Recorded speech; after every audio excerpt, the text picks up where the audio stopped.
બોલીએ શ્રી આદેશ્વર ભગવાન કી જય. બાપજી સમુદાયની પરંપરાને સંવાહ કરનાર અને પંકજ શ્રી સંઘના ફાઉન્ડર એવા પરમ ઉપકારી મારા દાદા ગુરુદેવ પરમ પૂજ્ય આચાર્ય ભદ્રંકર સુરેશ્વરજી મહારાજા, જેઓ 99 વર્ષની ઉંમરે જે વયે પણ એમના હાથમાં પુસ્તક હોય, અને સાહેબને જ્યારે પણ હું વંદન કરવા ગયો, અને મારું સદભાગ્ય છે કે સાહેબની સાથે મારે 20 વર્ષ રહેવાનું થયું, 20 years. અને એ વખત મારી ઉંમર ખાલી માત્ર 6 વર્ષની હતી, અને સાહેબે મને અર્થ સહિત નવકાર મંત્રથી શરૂઆત કરી અને 6 કર્મગ્રંથ સુધી અર્થ સહિત સાહેબે મને અભ્યાસ કરાવ્યો. અને હું જ્યારે મારી બર્થડે આવે, એક ખાલી માત્ર કિસ્સો કરું. આ શનિવારે મારી બર્થડે છે અને 50 વર્ષ સંપૂર્ણ પૂરા કરી અને વનમાં પ્રવેશ હું કરવાનો છું. અને એ વખતે મને કિસ્સો યાદ આવે, જ્યારે નિકુંજભાઈ મારી બર્થડે હોય ત્યારે એક વખત સાહેબ પગથિયાના ઉપાશ્રયમાં હતા, અને મેં સાહેબને કીધું કે સાહેબ, આજે મારી જન્મદિવસ છે તો મને વાસક સાહેબ, હું આટલું જ બોલ્યો કે વાસક સાહેબ, તો મને કે 27 નવકાર ગણ. શું કીધું સાહેબે? મને કીધું કે 27 નવકાર ગણ. અને પછી સાહેબે મને વાસક સાહેબ કર્યો. એટલે પહેલાંના જે ગુરુ ભગવંતો, બરાબર, કારણ કે પહેલાં એક જ પેઢી હતી, પરમ પૂજ્ય આચાર્ય ભગવાન સિદ્ધિ સુરેશ્વરજી મહારાજ સાહેબ એક જ પેઢી હતી.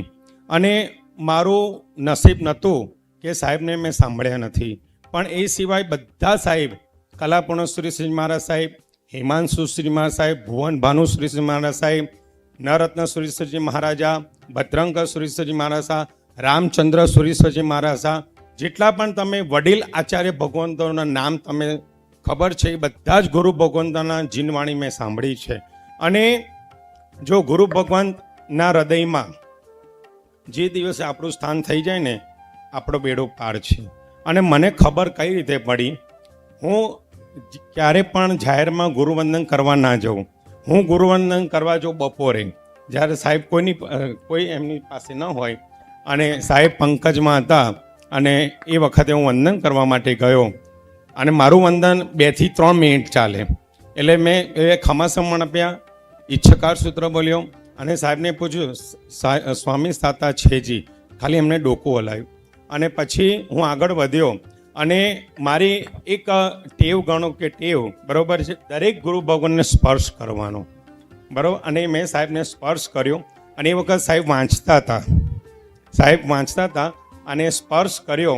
અને તમે નહીં માનો, ચોપડી બાજુમાં મૂકી અને એટલો પ્રેમથી મારા મસ્તક ઉપર હાથ ફેર્યો. ત્યારથી મને લાગ્યું કે હું ગુરુ મહારાજના હૃદયમાં મેં સ્થાન કર્યું છે. અને એ વખતે એ જે આશીર્વાદ મને મળ્યા છે, આજની તારીખમાં પણ એ આશીર્વાદ ફળ્યા છે. દરેક માતા પિતાના પણ આશીર્વાદ ફળે છે. જીવનની અંદર એક ગુરુ ભગવાન તમે એવા બનાવો કે લાઈફ ટાઈમ એ ગુરુ ભગવાનનું શરણું સ્વીકારો. પહેલાં તો નિકુંજભાઈ, કોઈ પણ ગુરુદેવ આપણે બનાવીએ તો એમનું શરણું સ્વીકારવું પડે. અને સમર્પણ ભાવ જો તમારામાં હોય તો તમારું જીવન સફળ થાય છે અને સફળ થાય. બધા સાથે મળી આપણા બધાના અત્યારે જેટલા પણ 300 આચાર્ય ભગવાન, 18,000 ગુરુ ભગવંતો છે, બધા બંને હાથ જોડો. એ સર્વ ગુરુ ભગવંતોને 3 વખત આપણે વંદન કરીશું. બધા બોલો ઓમ રીમ નમો લોય સબ્બ સાહુણમ. ઓમ